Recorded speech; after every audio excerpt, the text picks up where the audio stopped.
across the globe, live today and every weekday between 7:30 and 10:30 GMT, Greenwich Mean Time.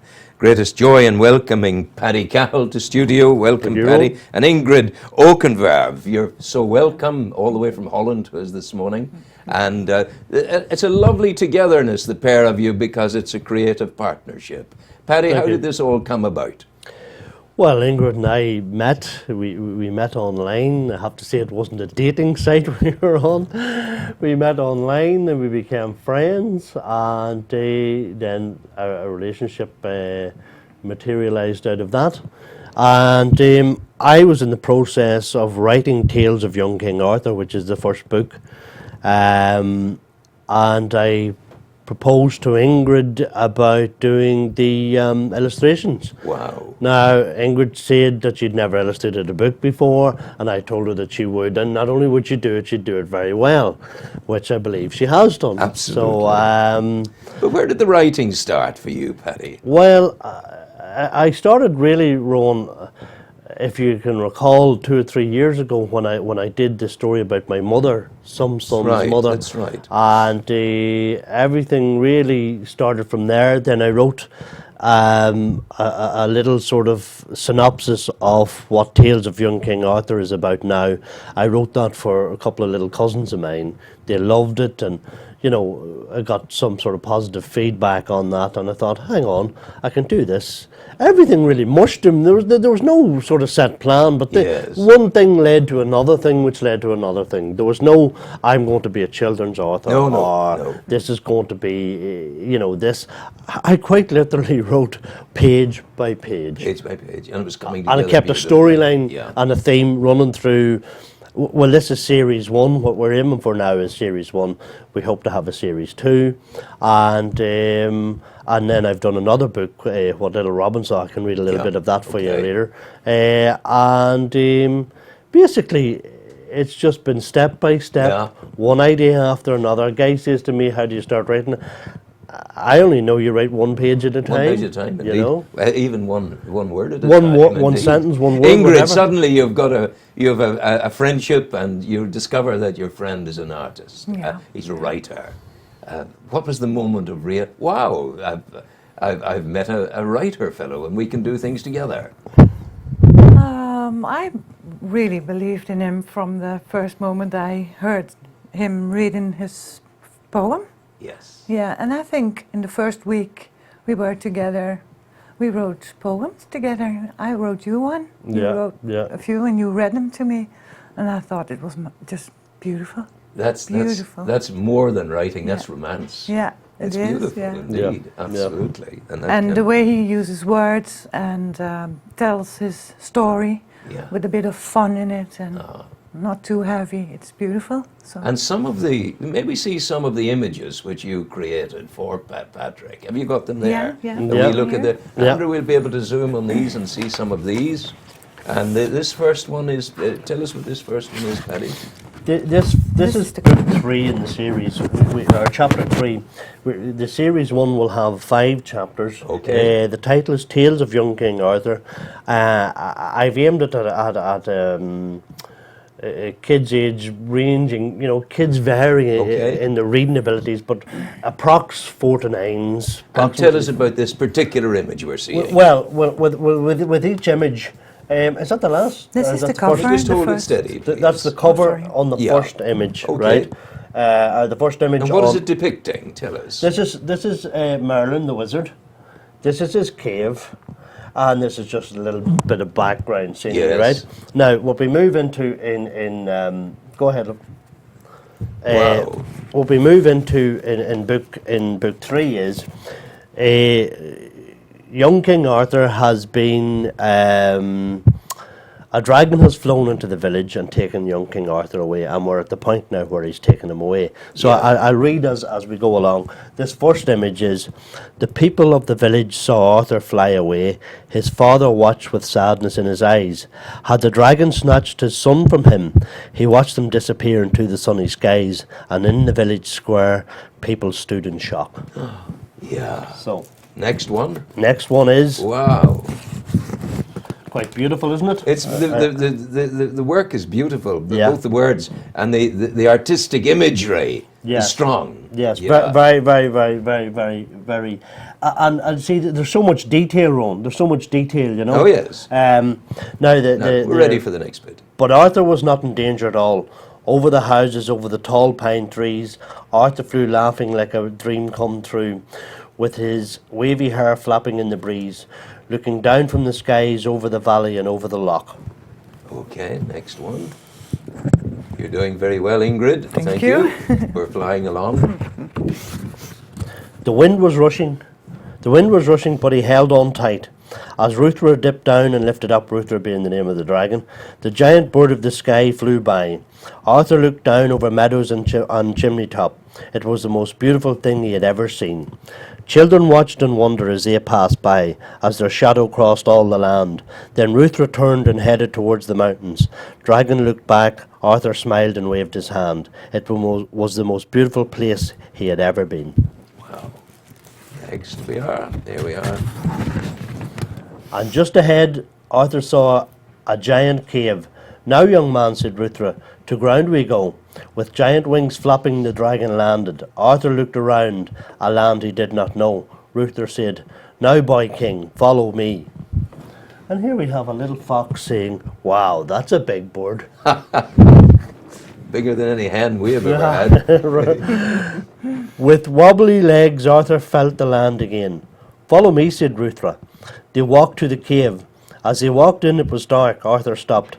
Do not be afraid, Dragon said, for I know you are brave, and any moment now you will see. Wow, we're going lovely. So this is the cave. This is Merlin's cave. Suddenly magical things are And happening. there's a lot going on in the realm of mysticism and magic. And as Ruthra said, the cave filled with light. And Arthur heard the most beautiful sound, like a choir of angels singing, soft and low. And the lights and music started swirling all around. And dressed in white in the dancing light, Arthur saw Merlin. Wow. Ruthra was smiling, and Arthur smiled too. The dragon laughed, blowing smoke into the air. Then Arthur couldn't help himself, so he laughed also. Seeing this, Merlin laughed and shook his long grey hair. All three were laughing, and the lights and music were swirling. Then, when they couldn't laugh no more, the music stopped and the great magician spoke. Come closer, young man. A long time I have waited. Arthur stepped closer to the wizard's bright cloak. So you killed Mad Mora, the witch of Avalon? Yes, said Arthur, but her name I did not know. Well, well, said Merlin, you indeed are very smart. But be aware, she has friends, dear boy, and they tend to take these things to heart. But I will teach you in time to be wise and strong. Hold the reading. I want to talk to you now about what we're seeing here. Yeah. And thank you, Ingrid. That was fantastic. A great assistance. The illustrator's art is there. Yeah, yeah. The stories, where have they come from, Paddy? Well, out of my imagination, really. One of the most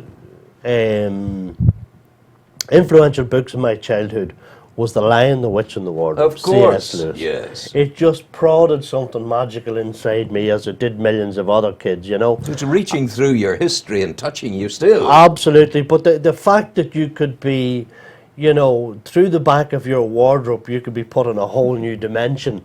You know, by stepping through the back of your wardrobe, you could be in this whole mystical land, you know. And I've always loved that magical mysticism, you know. And I thought, you know, the tales of young King Arthur came around. There are many, you know, many takes on King Arthur. Yes. But there's no young King Arthur, Absolutely. you Who know. And I was thought, he? how did he, you know, I thought when I Yeah. was writing this, how did he as a child get into all this? How did he meet Merlin? And Yes. how did the whole thing evolve? And how did he become king? And so I thought one book led to another, really, Absolutely. you know. Ingrid, the challenge, how difficult was it to take the words and to turn them into images? Well, because I never done it before, of course. It But took some you've time. been an artist all your life. Yeah, well, I've been. I wanted to do this ever since I was like 10, I think. Really? Yeah, but when I got 16, I had to do other schooling, and just went away a bit. So my oldest son is really creative too, and he draws very well. And we kind of started working all together. He helped me too with some ideas, Wow. and yeah, it was just reading the book, getting into the story, and letting it sit for a while, and then it'll come naturally. You're Dutch, yes? Yes, I From the am. north of Holland, Yeah, is that right? yeah. And is there, is there a history? Well, Van Gogh for a start. He's the great Dutch Yeah, master, is yeah, he not? And yeah.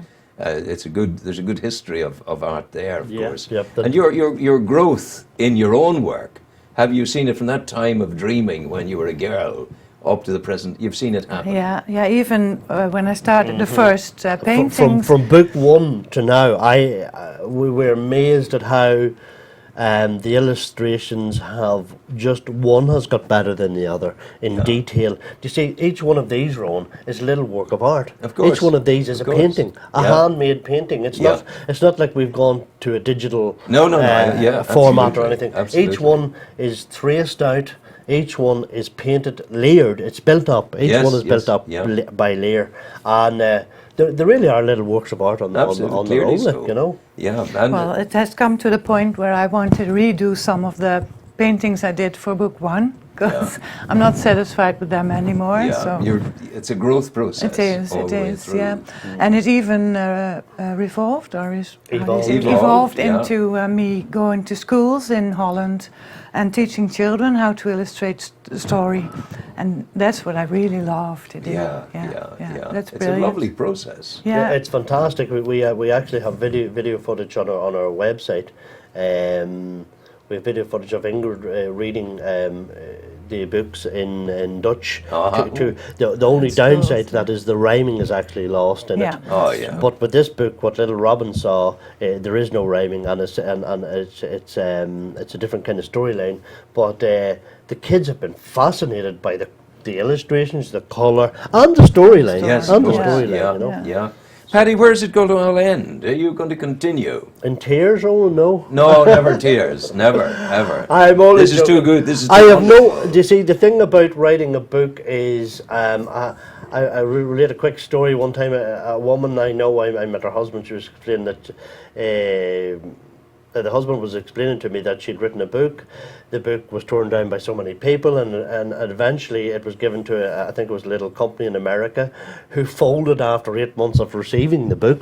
And the company was bought up by Amazon, and in I think it was 2012, it was on the New York Times bestsellers list. Goodness me, yeah. So when you write a book, you have no idea where anything's going to go. We have been invited into several primary schools to do like a little PowerPoint presentation yes. with the illustrations and with being a children's author. The second book, I really loved this little book. I loved writing it. I loved all the little things that happened around the book. When I was writing the books about what a little robin does. Perhaps you would give us a flavour of the second book, can you? Well, That might be nice. The book is basically called What Little Robin Saw. It's about a little robin when he's flying around the countryside. He lives with his mother, and when he's flying around the countryside, everything that he has observed, he comes back and he sort of relays it to his mum. His mum makes sense of it all to him, and the book initially, when we started writing it, the day that I wrote the title down, a robin flew into the living room, and Ingrid's son caught it. Yes. Yeah. And Extraordinary. the second chapter, we were down in a place called Ballinrobe, Loch Mask, and we were hiring a cottage out there. The second chapter is the first chapter is about how a caterpillar metamorphoses into a butterfly, and little Robin watches this, and he goes back and explains to his mother, and his mother tells him about the whole process. The second chapter is his little friend Tommy, who's another little robin. They watch these little tadpoles turn into frogs. And when I was writing the title of the second chapter, a frog hopped into the living room. You're blessed. I'm glad Ingrid is here. You're twice blessed. I'm glad Ingrid's here. Yeah. And I think Ingrid said at one point, don't write about lions. You know. Right, give us a flavour. Right, okay. This is the last chapter in the book. This is called Little Robin, What Little Robin Saw, Chapter 5, Mother's Surprise. It had been raining for ages. Little Robin didn't like the rain. He loved the snow, although it left it harder to find worms, and he didn't mind a cold wind. but that heavy rain sometimes got right under his warm, feathery coat and made him shiver. "Oh, Mum, does it ever stop raining?" Robin asked. "Well," said Mum, "that's not quite right, young man. It hasn't rained for almost 4 weeks, and we all need rain to make everything and everyone grow." "I know," sighed little Robin, "but when it comes I can't get out to play as much. It will stop soon. Have patience," said Mum, as she went into her own little room in the nest, a room that little Robin had not been allowed into lately, and this had made him very curious indeed. After another 30 minutes, the rain finally started to ease, and eventually stopped. "Yippee!" shouted little Robin. "No more rain." "Bye, Mum," shouted her little feathered friend as he bounced out of that board box faster than a cat after a mouse, or a dog after a cat, or a dog owner after a dog who was after a cat who was after a mouse who was, well, you know what I mean. "Don't forget your—" Mum shouted after him, but the little fellow was already halfway to China or somewhere. Mum just shrugged her feathers and smiled. Kids. After the rain, the whole world seemed to be shining. The leaves on the trees, the grass, everything sparkled in the long-awaited sunshine, and our little Robin chirped and danced his way over the treetops and meadows, feeling a bit sorry for those other creatures down below him who couldn't fly. Although sometimes little Robin would see huge shiny birds far above him, far higher than a robin can fly, that made a lot of noise, had wings, that didn't flap, and certainly had no feathers. Very strange birds indeed, thought little Robin. Must ask Mum. When in doubt, he always asked Mum. Little Robin flew over to meet Tommy. When he arrived, his friend was sitting outside his nest on a branch overlooking the meadow. Tommy is his little feathered friend. "What's up, partner?" asked Robin. "Oh, not much," sighed Tommy, who looked a little sad. "You look like you had the biggest, juiciest, tastiest worm of all time and just dropped it," laughed little Robin. Listen, can we hold it there? We're just running out of time. Yeah. But quite apart from the fluency of this, Yes. it flows with ease. Yes, thank you. But there is a marriage of words and concepts and sentiments Yes. that works very, very well, Paddy. Yes, well, I mean, in this particular book, obviously it's not rhyming, it's not like the first book, it's a different theme. In this book, we kind of wanted to blend humour in with that whole innocence of childhood. Yes. And we wanted to be informative as well, Yes, because in each chapter, like chapter 1, for example, explains the whole metamorphosis from of course. caterpillar to butterfly. Right the whole way Chapter through, 2, tadpole to frog. Chapter 3, how the honeybee makes honey. Yeah.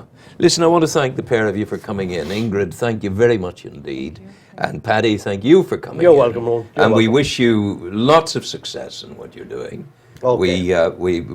I certainly feel that there's a place for this in the schools for our young children when they start off on the journey of discovering. That's what we hope, yeah. And that's what I hope too for you. And if anyone needs to contact us, the website is PBC Inc. Limited, isn't it? I think, possibly. Maybe. Might be. We're not sure of the website, but you can contact Paddy and Ingrid through the studio here. Would that be good? That's fine. That's okay. fine. Thank you very, very much indeed for coming in. Thank you, Rob. Destination Newry.